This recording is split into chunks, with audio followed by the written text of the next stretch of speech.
The problem is enormous. Right now, on a worldwide basis, over 5 billion people do not have access to simple surgical operations.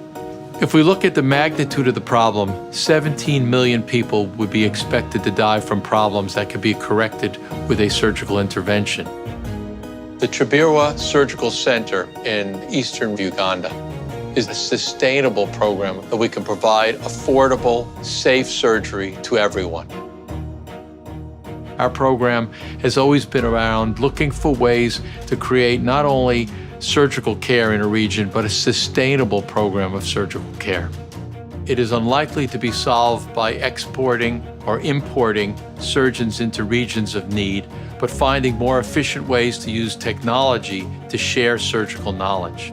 Microsoft Teams and Microsoft 365 have been game changers. We've been able to start practicing telesurgery, where I can invite the assistance of an expert from any part of the world.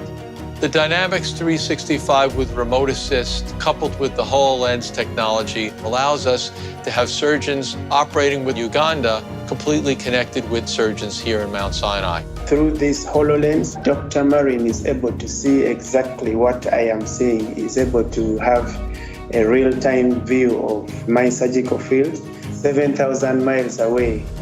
This young girl who comes in with a significant problem that isn't commonly encountered in this community is something we see here at Mount Sinai multiple times on a weekly basis. What was your plan in terms of incisions? So my initial plan was to make an elliptical incision. Sometimes it's actually helpful to do a circular incision. I'm just going to trace out for you what I'm thinking.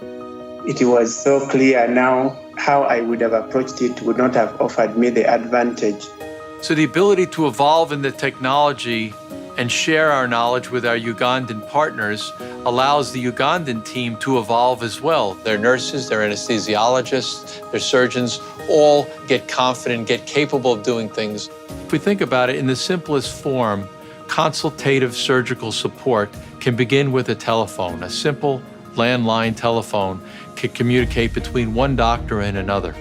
Cell phones lead to video conferences, lead to team-based educational programs, all the way up to the Dynamic 365 technology with HoloLens support, where we have physicians in an operating room dynamically operating and sharing what they see, what they hear, and describing what they feel with a physician, a surgeon, over thousands of miles away. We can go all the way on to the end of the spectrum, which can include the use of robotically assisted surgical procedures, where a surgeon could be at a console here in New York, operating together with a Ugandan surgeon in the middle of eastern Uganda.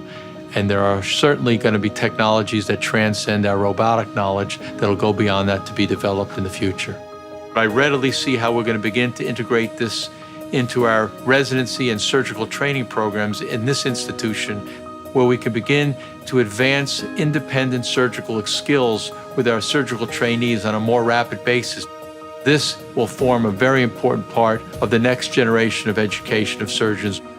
The ability to do something that can be scaled much farther beyond an individual's technical skills and take it from one person to 10 people to 100 people to 1,000 people trained to do the things that I know how to do and I'm capable of doing is one of the most exciting things I've experienced in my professional life.